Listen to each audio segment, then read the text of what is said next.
hapa leo, kuna wale ambao watatoa ushauri kwa wao ili waweze kusuluhisha mambo yao. Sina mengi ya kusema, ni hayo tu, na watakieni heri njema kuanzia sasa hadi tamati, na kuwaelezea kwamba hata sisi katika koti ya watoto na katika nchi nzima, wiki ijayo siku kama ya leo tutakuwa tuna launch pia sisi Children Service Month, na labda nichukue fursa hii, najua tayari tumetuma mwaliko, lakini pia niwaalike tena muweze kutangamana nasi ili tuweze kuhudumia watoto wa Kenya pamoja na wale wote ambao wana watoto. Kama wewe si mama, wewe si baba, basi una jirani ambaye ana mtoto, una mtoto katika mtaa wako. Kwa hivyo pia nachukua fursa hii kualika. Asanteni sana na Mungu awabariki. Asante sana kwa lugha hiyo nzuri ya Kiswahili, Bineli. And I would kindly wish to urge members of the public present, take advantage of this week that we are here. Take advantage, come see Mhesh and the advocates who are here. Come see Mheshimiwa hapa. And the advocates who are here, kindly, wenye mmekaa huko, naomba tu msimame, mtupungie mikono, ndio the members of the public waweze kujua mahali mumekaa. Mawakili mliokaa huko, tafadhali msimameni. Bwana Charles Okulu, Mr. Kenzi, simameni. Hao ni mawakili, baadhi ya mawakili ambao wako hapa na ambao wako tayari kuwahudumia siku hii ya leo. Take advantage of them. Maswali yoyote ambayo mtakuwa nayo muwe huru kuuliza tafadhalini. Asanteni. Also, let me take this opportunity to welcome council members present. Council members wasimame. Tuko na Bwana Titus Mukanzi, ndio mweka hazina wa Mombasa Law Society, tumpige makofi. Tuko na Bwana Boaz Adala ambaye ni Deputy OS, Organizing Secretary, Deputy SG Secretary. Haya, tumpige makofi. Tuko na Bi Sharon Shisia ambaye ni member wa Mombasa Law Society, council member, tupigie makofi. Na juhudi hii yote ya leo kuhakikisha kwamba wote tumepata maji, tumekaa chini ya tent vizuri, tumpigie Bi Cynthia Mutume makofi. Asante sana. And allow also me to introduce you to Miss Janet. Most of us maybe wakili, wengine watawahudumia, wakimbie maofisini, they'll be up and about. But permanently we have our two ladies here. We have Miss Janet Simama and Bi Margaret. Those are the two ladies that work with the Secretariat of Mombasa Law Society. They'll be permanently based here. In case you have any query, you've not been able to see an advocate, just fill a form, contact them, and they'll be of help. Asanteni sana. Going forward, we have sponsors who sponsored this event or this activity for us this week. And I'll be inviting one by one, starting with FIDA Mombasa. I think we have Terry. Karibu Terry. This is a representative from FIDA Mombasa. Tumpigie makofi. Na wanaume ni vizuri muulize FIDA, unajua inaonekana sana inalalia sana upande wa akina mama. Kwa hivyo tukiona FIDA akiwa wakali kidogo, huyu bibi ni wa kumuongelesha, tujue na sisi wanaume tutafanya nini. Karibu Esther. Terry. Karibu Terry.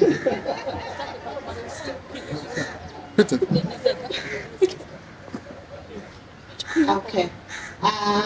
Sitajaribu kuongea na Kiswahili kama senior wangu Madam Bella. I will just speak in English, but hope we get to understand each other. Good morning, colleagues. Good morning, colleagues. My name is Terry Mongeli. I'm an advocate and I serve FIDA Kenya Mombasa as an advocate and also as the regional coordinator. It's such a delight to be here. It's an honor. Thank you so much, MLS, for the invite. And we look forward to the week. When I look at the theme for this week, I'm excited because it speaks and aligns to the vision and mission of FIDA Kenya and the work that you do when it comes to advocacy and empowering the community. So I look forward to having a very engaging, fruitful week this week. And I also take this opportunity to welcome you to the Legal Aid Clinic that we shall be hosting in Nyali at the Nyali CDF hall on Thursday. Please invite everyone who has an issue. We shall be offering both psychosocial and legal support during that particular event. And I also wish to congratulate MLS for once. We are not coming to sit here the entire week. I'm very happy that we are going to the communities. That is what we love to do. When I look around, I see most of our partners and colleagues in the CSO network, and I know they are happy because our work entails going to reach out to the indigent in the community. And so I look forward to a very engaging week. And tunawakaribisha nyinyi wote. Asanteni. Thank you so much, Terry from FIDA Mombasa. We have University of Nairobi, Mombasa campus. Any representative? Nathan? Karibu. Thank you.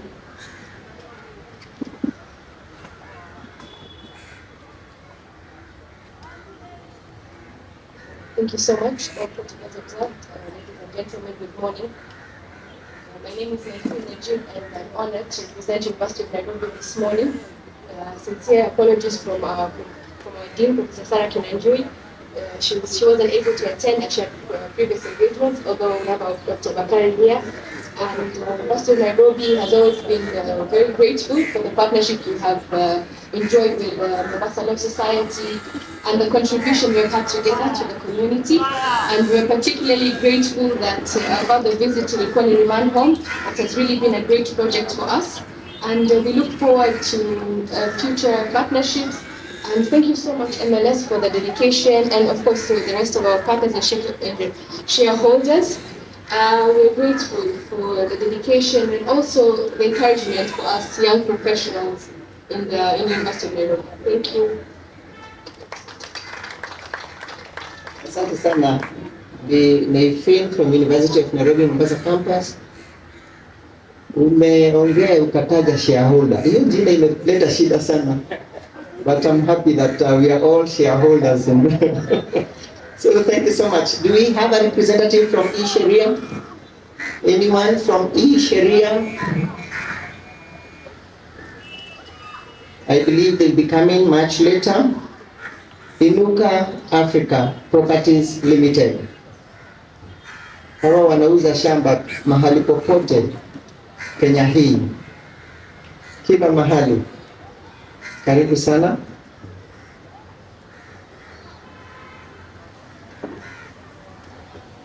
Good morning all protocols observed.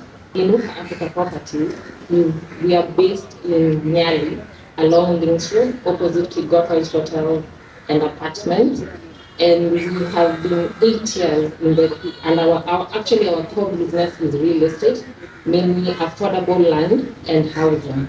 And we actually are really, we actually, you guys as lawyers actually assist us so much, because what we usually offer our clients or our members is once they buy the land, they're the legal documentation, like sales. First of all, we start with the offer letter, the sales agreement, the transferring of the documentation. So that is where you guys really assist us.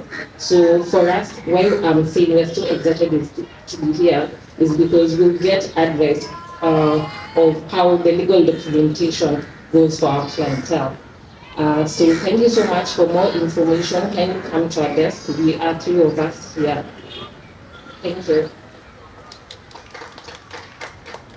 Thank you so much. I'm a representative from Inuka Africa. Do you have anyone from Brown Savannah Limited? Brown Savannah, Bato, I believe they'll be coming much later. Allow me to introduce Mr. Joel Obura, the chairperson of MAWA, Mombasa Welfare Association, to the former chairperson of MAWA, atuambie jambo moja ama mbili. Karibu Joel.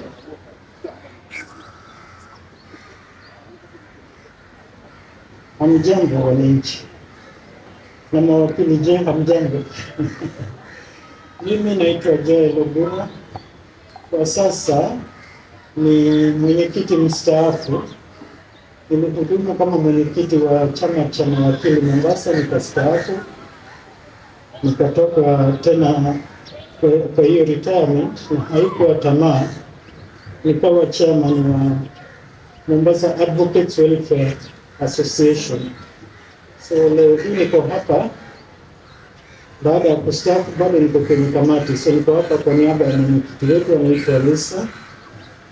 Kwanza kushukuru mawakili wote ambao wako hapa, kwa sababu sisi ndio huwa tunashughulikia mawakili, hasa upande kama kuna shida. Mawakili pia ni binadamu kama mtu yeyote, na kila mara tunasongwa na matatizo, lakini chama cha welfare ndio huwa inawashughulikia. Kwa hivyo tuko hapa kushukuru kwa fursa hii na kuwakaribisha hasa mawakili ambao hawajajiunga nasi, kwamba leo mnaweza kuniona, tutawa guide vile mtakavyofanya. Lakini kwa vile tuko hapa pia kwa sababu ya wiki hii ambapo maudhui vile mmeona wanasema laws for the people by the people empowering citizen participation. Siwezi tafsiri samani kwa sababu naweza pata maso mpinde. Lakini ningependa kusema hivi, kama aliyekuwa mwenyekiti wa mawakili, kama mwana Kenya na kama mzazi, ningependa tu kutoa wito kwa serikali. Najua maafisa wa NIS mko hapa, nimewakaribisha, lakini natoa tu wito kwamba tafadhali, tumechoka na watoto wetu kushikwa kwa nguvu, kuuawa na kuona sheria haifuatwi. Tukielimisha wananchi kuhusu sheria, ni kwamba tuko na imani na idara zetu za mahakama. Kwa hivyo hatutetei yeyote ambaye amefanya kosa, lakini fuata sheria. Nasema hivyo bila uoga, mkinifuata ni sawa. Na pia nimeona aipoa wako hapa, sijui kama wako ama ni bango tu ndio wameweka. Aipoa, tafadhali fanyeni kazi yenu. Ukweli ni kwamba ukiongea na wananchi wengi wanasema aipoa, mmekosa kufanya kazi yenu. Huo ndio ukweli, na ukweli utatuweka huru. Tafadhali tusaidieni ili sheria ifuatwe. Haina haja tuwe na mahakama, tuwe na mawakili, alafu mtu anashikwa. Hata ile ratiba ya kushika mtu, unajua sheria inasema vile mtu anashikwa, wewe unapigwa. Kwanza wamejifunika macho, hawataki muwajue. Hatujasikia ikuwa mkiongea dhidi ya hiyo, kwa sababu sio halali kwenda kushika mtu na umejificha. Haya, wakishashikwa hivyo, kwanza tunazungushwa sisi mawakili. Ukienda hii police station unaambiwa hayuko, nenda pale, haipoa hatuwasikii.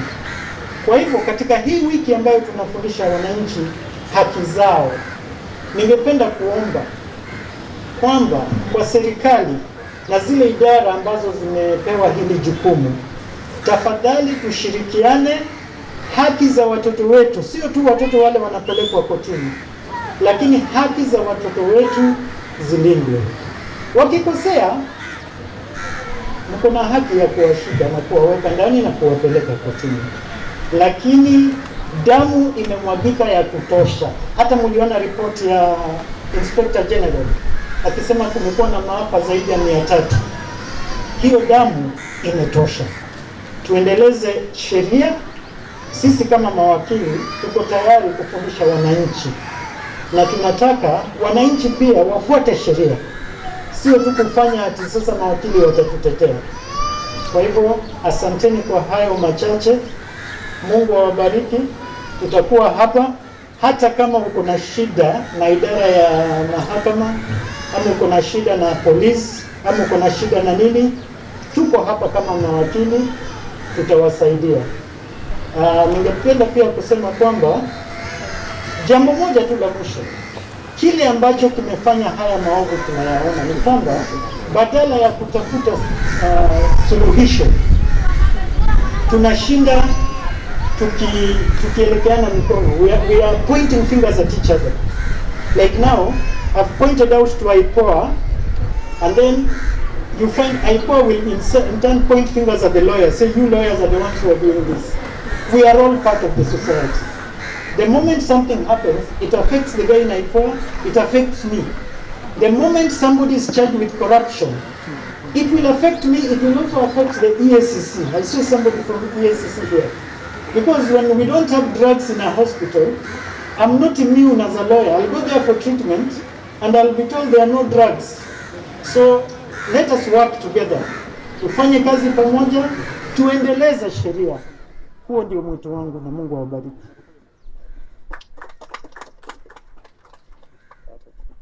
Thank you. Asante sana, Joel Obura from Mawa.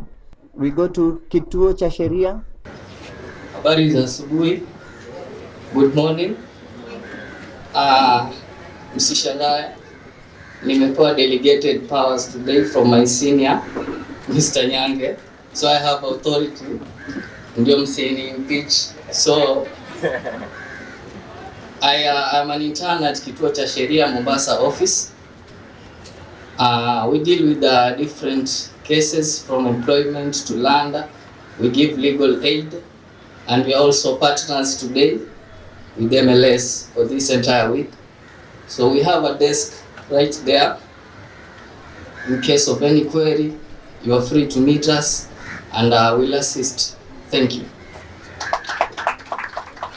Asante sana. Please note kituo cha sheria, they give free legal aid advice. They are there. You can get the contacts and even get to know where their offices are. Do you have anyone from Muhuri? Anyone from Muhuri? If not, Haki Yetu. Let's give a clap to this lovely lady.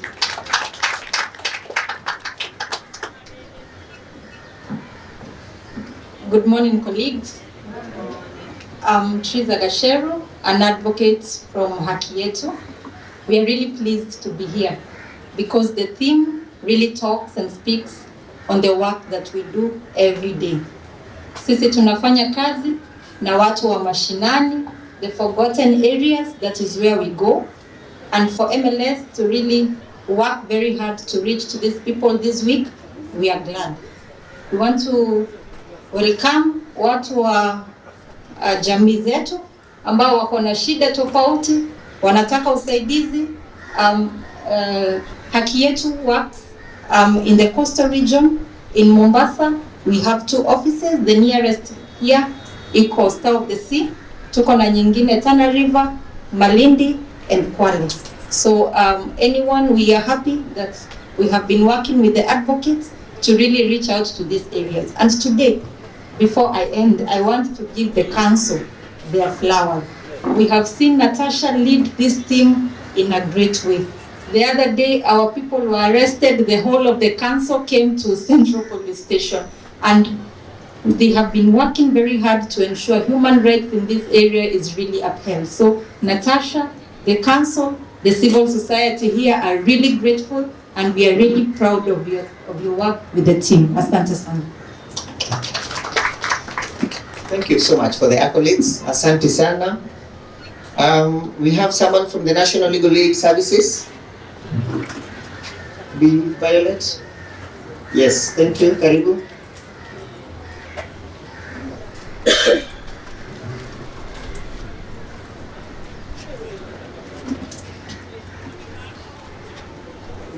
Habari ya asubuhi tena. Kwa majina naitwa Violet Wekesa, nafanya kazi na shirika la National Legal Aid Service. Nafikiri kabla sijazungumza ningependa kushukuru LSK. Maanake jana kuna kazi imefanywa mahali mpaka sasa hivi watu wamefurahia sana. Ningependa kuongea about National Legal Aid Service. Ni shirika ambalo liko chini ya mkuu wa sheria. Na samani na mwakilisha mwenzangu alikuwa ongea lakini ameshikika kidogo. Tuko hapa NSSF 10th floor. tunapeana ushauri wa kisheria bila malipo, na tunashirikiana sana kwa ukaribu na hao mawakili. Bila hao mawakili nafikiri endless haiwezi ikakuwepo, na pia kazi haiwezi ikafanya. So ukija pale ofisini tutakusaidia, na pia tuna desk yetu pale, kwa mengi tutashirikiana. Asanteni na mbarikiwe.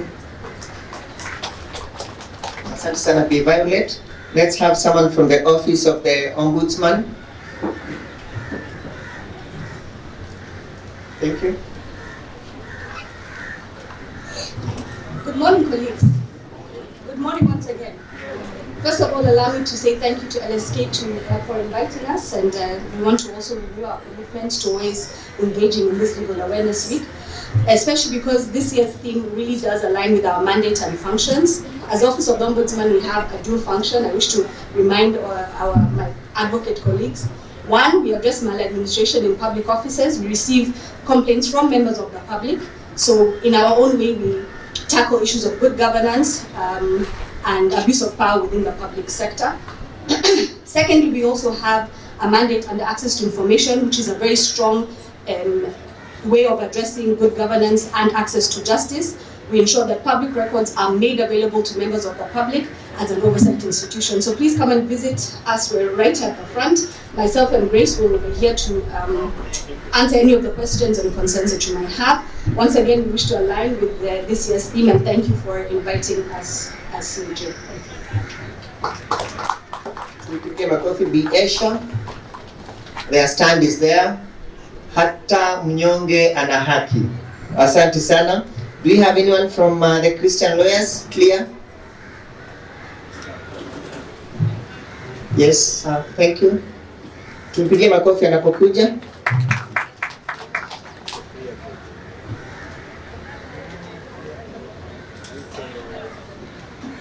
Good morning everyone.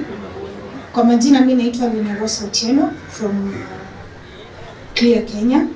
Sisi tunadeal na masuala ya watoto. So most of the time you'll find us at the Tononoka Children's Court. I'm a certified mediator and also a certified counselor East Africa. And hizi kesi vile mheshimiwa amesema zimekuwa nyingi sana, kesi za watoto. So tukifanya mediation huwa tunajaribu kupunguza ule msongamano wa makesi ambazo zimejaa pale kotini. So we will be there, tunapatiana ushauri in parental responsibility, custody na maintenance ya watoto wetu. Asanteni sana. Thank you so much. Clear. We have anyone from Transparency International? TI, thank you. Karibu sana ndugu yetu. Tupigie makofi tafadhali.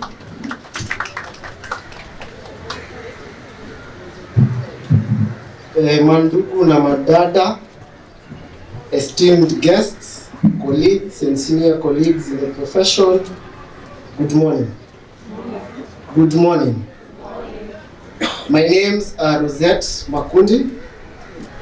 I work for Transparency International Kenya as the regional officer, and I also wear another hat representing the Civil Society Network for Human Rights in Mombasa. But I will not speak for the civil society because that authority has not been delegated to me. So in fear of impeachment, as my colleague has said, I will focus on Transparency International Kenya.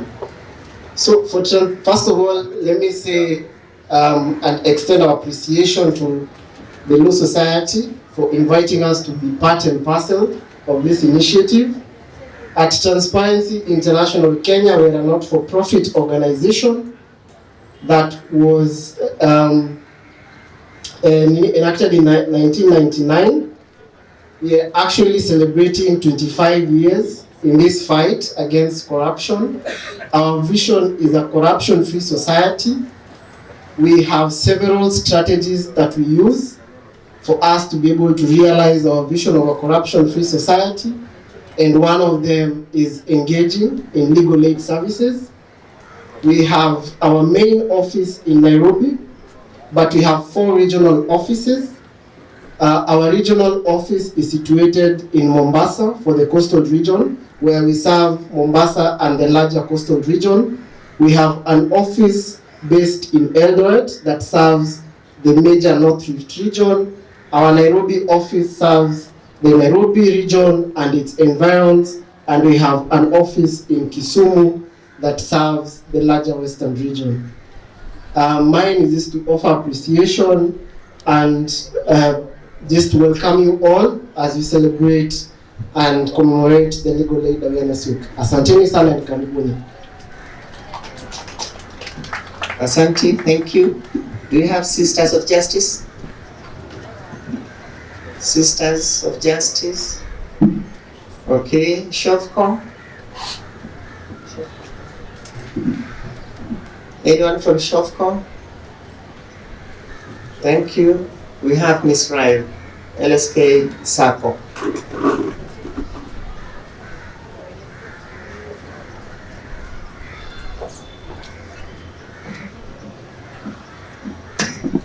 Asante kwa nafasi hii na zingatia kila itifaki.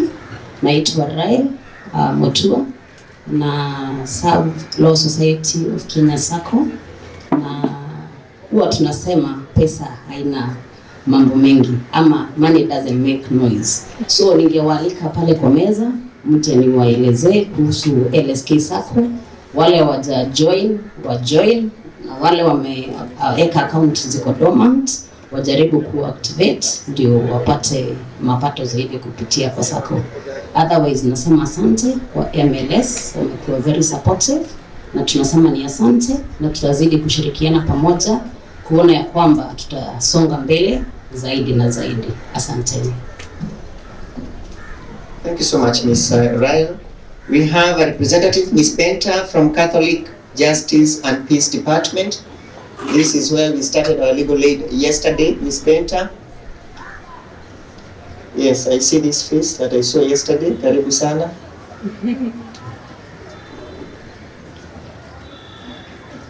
Thank you very much. And all protocols are observed. My name is Benta Uma from Holy Ghost Cathedral. I represent our parish in Catholic Justice and Peace Department. Catholic Justice, that is CJPD. We were lucky to start our day really nicely yesterday, and we are glad that today we've been invited here to at least share a little bit. Catholic Justice and Peace Department is a department within the Catholic Church that is led by the Kenya Catholic Conference of Bishops. This department deals with social justice issues.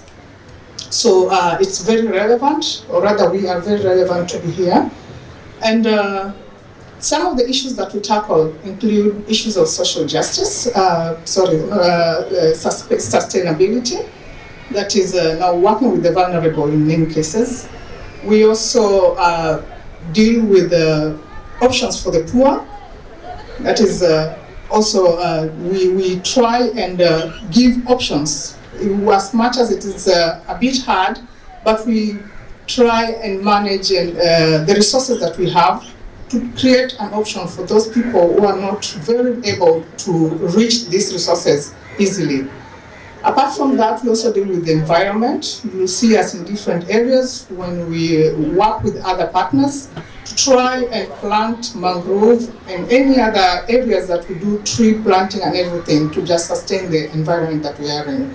This is among so many things that we do with the society, or rather with the community. We work with different people, including the Law Society, who visited us yesterday, different institutions, I'll mention Hakietu to be one of them, that we've worked with so closely on issues of justice. And we will be happy if we will have people with same mind, or rather, who have the same focus in our society. We'll be happy to work with you, and we encourage you to visit us. Catholic Justice and Peace is in almost all the parishes within our country, Kenya. So we will be very happy to be with you. And most of all, I want to give my very warm welcome to anyone who would want to work with us, especially the Holy Ghost Cathedral. You're most welcome. Thank you so much also from the parish where I have come from. from the parish priest and our chaplain, Father Kanga. They very much appreciated yesterday, and we appreciate today this invitation. Thank you so much. Thank you so much. That's Catholic Justice and Peace Department. Now I kindly wish to invite someone from IPOA, Independent Police Oversight Authority. IPOA, thank you so much as you come. IPOA says you can lodge a complaint against or a compliment to a police officer. Karibu.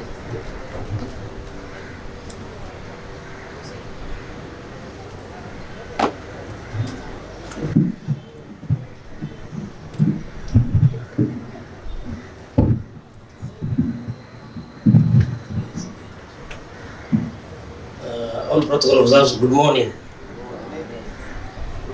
First and foremost, I want to give thanks to our Creator, Allah, for giving us this opportunity. Secondly, I want to extend an appreciation to LSK and the sponsors of this well-organized Awareness Week. My name is Hussein Aden. I'm the regional coordinator at IPOA Coast.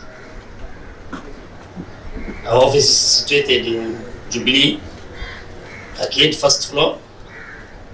I want to share our hotline. Because our hotline is 0799 019 998. 0799 019 998. We have a toll-free number nationally, 1559. That's situated in Nairobi, and they direct you to the region where the complaint is emanating. But for this hotline I've given is for Coast region. So we are very grateful as we go with other stakeholders. We are stakeholders in the wheel of justice, just like any other. Before I can respond to the welfare LSK person who said that, first of all, wakili ulisema mawakili ni binadamu. Nasema pia IPOA ni binadamu.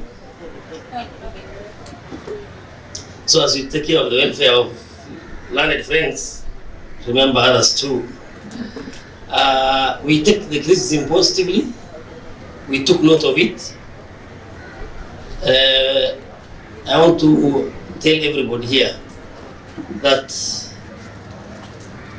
we are up to the task of our mandate. Remember, IPOA is celebrating this 10th anniversary, oversighting an institution that's celebrating 142 years with over 148,000 personnel. Before we can point a finger to someone, it's also good to know the nitty-gritty. Since inception, we have over 25,000 cases investigated. We have over 530 cases in court with over 29 convictions. Only Coast region, we have 24 active court cases ongoing. Last night we were on the road, leaving Malindi past midnight, attending to a shooting.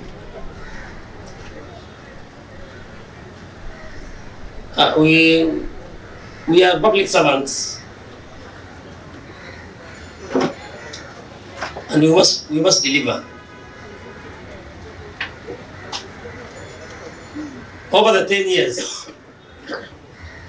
the impact has been felt. Initially, police used to tell you, utanipeleka wapi? But siku hizi, watu wanaambia tunakupeleka kwa IPOA. As much as we criticize us, all the highways have road bumps. We confirm we are a very strong pump to the National Police Service. We professionalize their work.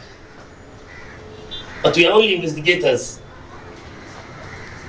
As any other investigative agency, when we investigate, we give our recommendation and conclusion to ODPP, a partner in the wheel of justice. then it goes to judiciary. That's the beauty of our constitution. We take the blames and criticism, but for the few years we have been in force. We have done a lot. For the gray areas, wakili amesema, where people are being abducted, whenever there is any abduction or any public interest case, I think you must have seen there's an official communication from IPOA in the social media, in all our pages. In this region only, we are handling 43 enforced disappearance and abductions. But it's unfortunate that most of the cases of this nature, it is the witnesses and the complainants who do not cooperate at last, for fear of the unknown. After even putting people under witness protection, still people are not ready to come up. We have proactively advised the public that whenever you are being taken to a police station, demand identification. Let the vehicle be marked with a police color or the officers be uniform. If they are in civilian, demand identification. And don't go alone. Be escorted by a lawyer or a family member until you are walked to a police station. But as we have seen the happenings, some of the things happen abruptly. And when we are investigating, we go to a police station, we make demand for a duty roster as part of the investigation. Also, the police have the DCI branch who are allowed to work with civilian clothes, but they are still guided by law. No one is above the law. So feel free, continue reporting all complaints against the police officers. We will investigate, forward to ODPP, and advice will be given whether there is culpability to charge or not. We will strive hard to professionalize the police work. We do daily meetings and outreaches to the National Police Service. Remember, these are members of our society. These are your sons, your husbands, your daughters, your wives. They are Kenyans. So the message from IPOA is that report any complaint against the police. We will handle it professionally, objectively, and impartially. For whether you see that we are taking very long for cases, we are not a one-stop shop. The wheel of justice have many stakeholders. When we investigate a case, we forward to ODP for direction, it goes to the judiciary, and all institutions are independent and guided by laws. So feel free to report. We take your compliment and will improve. Thank you. Thank you so much for that message from IPOA. You see, IPOA is a bit very controversial. Very controversial. Wewe kama mwekezaji, when your property is being maybe vandalized, you look up to them, we look up to the police officers to come to protect our interests or property. But again, this very same policemen, when they come to protect our property, and when they go all out to beat, to engage with the protesters violently, we again blame the police officers for taking that course of action. So where do we stand? So with IPOA, as we say, you can lodge a complaint or a compliment, both ways. And we appreciate you for maybe the good work that you do. But someone was asking, like you now, as a member of IPOA, believing, are you a police officer yourself? Maybe, are you a police officer yourself? And the other question was, can a police officer investigate a fellow police officer, and where does justice, where do we draw the line? But that is a question. I personally come to the stand where you are seated, and any other to feel very free to ask those pressing issues or questions that we can all pose to IPOA. We have Edwin Shamiri, youth leader. We have a youth leader, Gen Z, nasikia anaitwa Gen Z. Na ujue unaongea baada tu ya IPOA kuongea, kwa hivyo uangalie maneno yako. Viva comrades, viva. IPOA viva. Okay, my name is Edwin Shamir. I'll request you for 1 minute in great honor of our fallen heroes, Gen Z. Kindly, please.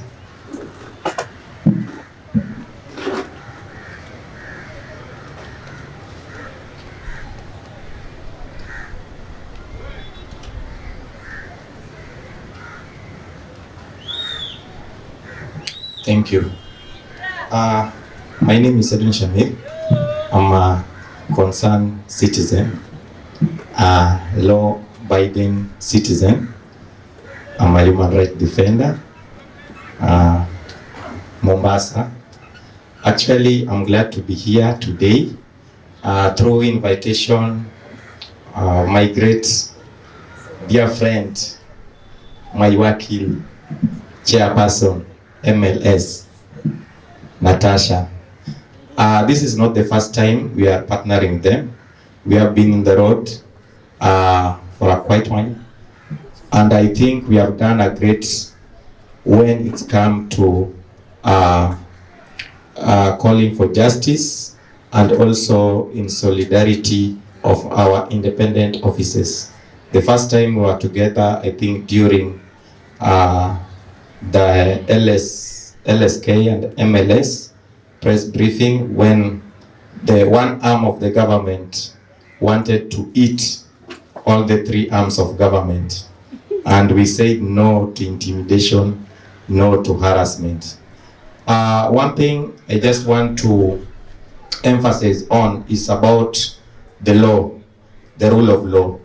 We as Kenyans, even as we go on the street to demonstrate, to air out our grievances, we have to respect and abide by the law of this country. During 2010, the country gave birth to a very nice baby, the 2010 Constitution, and up to date, we have been trying our best to abide by with it. But it's only a clique of few people who have decided not to abide by the new baby, and that is the government. And I will speak categorically, it is executive arm of the government. Judiciary, we as the citizens, we have trust in the judiciary, in all reforms which is being done in the judiciary, but we have only issues with executive arm of the government and legislature. And it's my humble appeal that the citizens of Kenya, we have been told that today the theme is law by the people. Wakili nisaidie, unajua mimi si wakili. Laws for the people, by the people, empowering citizens. Chapter 1, the people shall. The people may. So may ni hao watu. May ni ya Ruto, shall ni yetu. Sawa. So ukitoka hapa unaambia mwenzako kama kwa serikali mimi ni shall na yeye ni may. So any injustices, any form injustices which wanajaribu kutuletea ya kwamba it has to work like that. Sisi kama Wakenya tunafaa tusimame imara. Sisi kama civil society will continue working with the MLS to ensure that every citizen kutoka Mombasa, kutoka Coast Region na Kenya mzima amepata haki. My senior and my dad talked about abduction. Now when ni Gen Z, by the way, you qualify to be a Gen Z because anyone who talked about the rule of law and how the country need change and reform, that person qualified to be a Gen Z. Gen Z is an idea, it is not the age bracket. So usitoke hapo useme mimi ni mzee. You are not a mzee, you are a Gen Z. Sawa? IPOA, do your work. And kama pia mmenyimwa pesa, mtuambie. We as the citizens, we have decided that going forward, any independent body yenye tunaona they are being infringed, we'll stand with you na tutawachangia. Mtuambie mnataka budget yenu ina year ni ngapi, tuwachangie so that mkuje kutusaidia. Sawa? I have not seen the independence of IPOA since. So sijui independent yenu ni gani. Na by the way, in one of the summit I asked, leo nikikuuliza ungependa nikutoe kwa serikali uregister kama CSO, so that at least usaidike, kwa sababu sioni kama serikali inawasaidia. As long as you have been given that independence, lakini sijaona independence. So it's my humble appeal, IPOA kindly work with MLS, work with civil societies organization, so that at least any injustices by the police officers, they are brought into order. Thank you so much and may God bless you. Solidarity. Viva comrades, viva. Viva. Viva comrades, viva. Viva. More power to the citizen, more power. More power. More power to the citizen, more power. More power. Down with impunity, down. Down. Down with impunity, down. Down. Down with abduction, down. Down. Down with police harassment, down. Down. Down with IPOA. Okay, thank you. Thank you. Asante sana Edwin, Gen Z mwenyewe.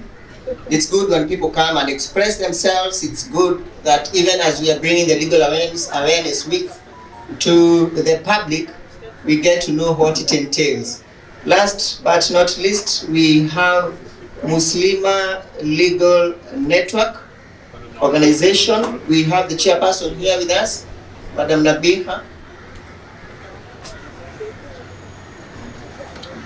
Muslima Legal Network. Thank you. Tumpigie makofi.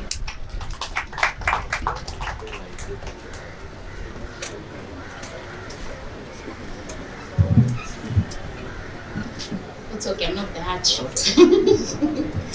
Assalamu alaikum, good morning. Habari zenu.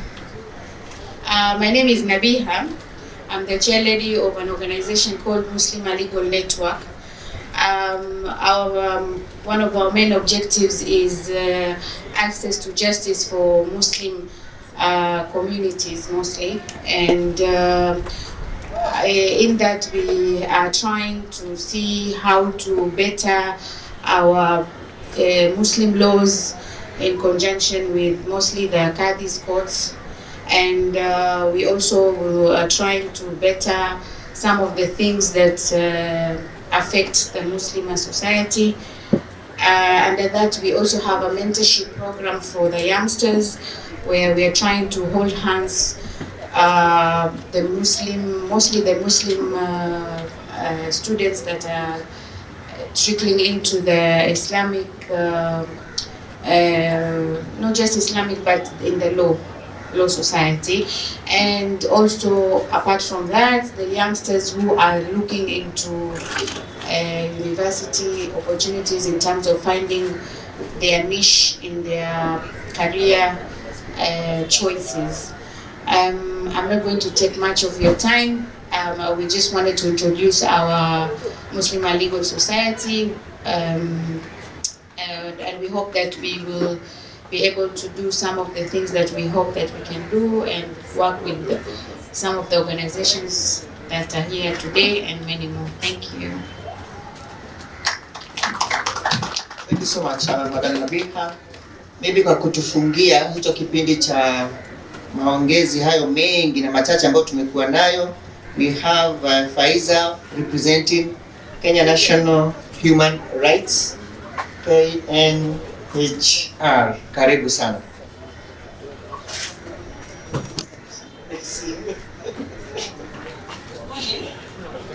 Kwanza ni correct, it's Kenya National Commission on Human Rights.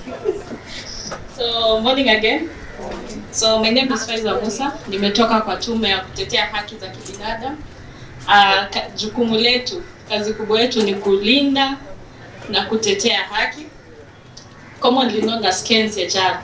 So, Our core mandate is promotion and protection of human rights. And I want to appreciate MLS for inviting us here. Alafu, the fact that the theme of this year marries well with our mandate, and we work mostly with people from the vulnerable communities, so it's an appreciation that we'll get to other places apart from the Makadara Grounds. So we are here to serve the people and sensitize them, and mostly we deal with complaints on human rights investigations.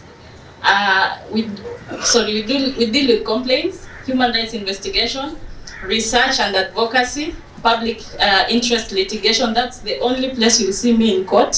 So we don't come to court in individual cases. The other one is we do review of bills, and we bank on partnerships. So utilize our office whenever you need support. If you have research or you need to review a bill, or you have complaints that need investigations.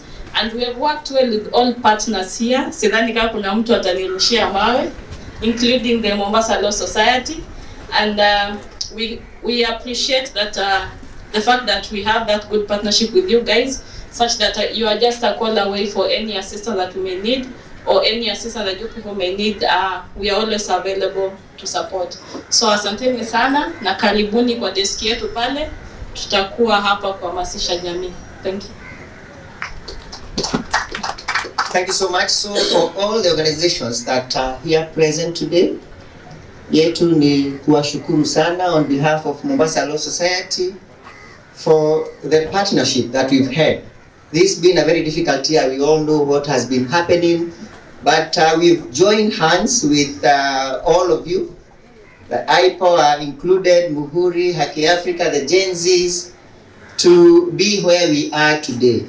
Were it not for our individual and collective efforts as a society and the different organizations present here today, we would not be where we are. So asanteni sana, and kindly to wapigie kila moja wetu makofi.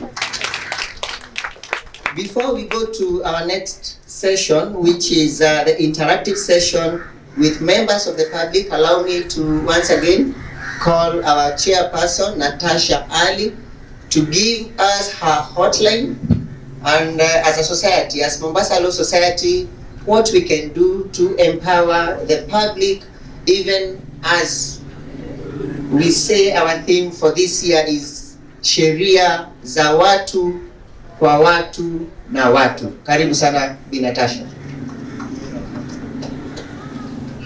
Good morning once again. I know it's been long, I know it's very hot, but 2 minutes of your time, please. Just to inform the public, during the protests and the demonstrations, Mombasa Law Society came together with a few other stakeholders in order to provide free legal services to demonstrators and protesters. We created a hotline, which I would like for you to note down. You never know when you may need it, and that's 0800 723 544. We partnered together with Haki Africa, Co-Civil Society Network for Human Rights, KNHCR, as well as Kenya Medical Practitioners, Pharmacists and Dentists Union. The idea was to come forward for fellow Kenyan citizens that were protesting and demonstrating. May I also add that since the theme for this year has basically is laws for the people, by the people, and because we want to reach out to people on the ground, in Kwale we have also created a schedule that's similar to what we have in Mombasa. So if you know anyone in those areas that need assistance, please note that today the Kwale members will be in Sombweni Law Courts, tomorrow they'll be in Kinango, the day after that they'll be joining the Mombasa group at the Likoni Children's Remand.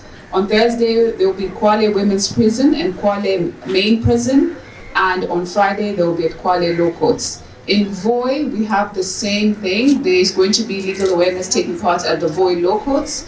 And if I may repeat for Mombasa, today we are here at Makadara Grounds. Tomorrow we are going to be at Shimolatewa. On Wednesday we're going to be at the Boston Institute in Likoni. Thursday at Nyali Social Hall. Friday Makadara Grounds, and Saturday Mikindani Social Hall. Please feel free to join us. As you were told, there's Janet and Maggie who can take your details and they can advise you on how you can get there, because MLS has a bus available to take all the advocates and those interested in attending those sessions. I think my vice chairman has done a fantastic job as an MC today. Watcher, let's appreciate him, please. I think when he was introducing the foundation of MLS in terms of our secretariat being Janet and Maggie, I think Dan, you were not present. So Dan, please stand up so we can recognize you as well. And with that, I'd like to thank all of you for being so patient, for being present today. I'd like to recognize Ancestor Charles Opulu, who is the previous chairperson, and we're always grateful for your support. And now we can begin giving our free legal aid to the public. Karibuni and asante.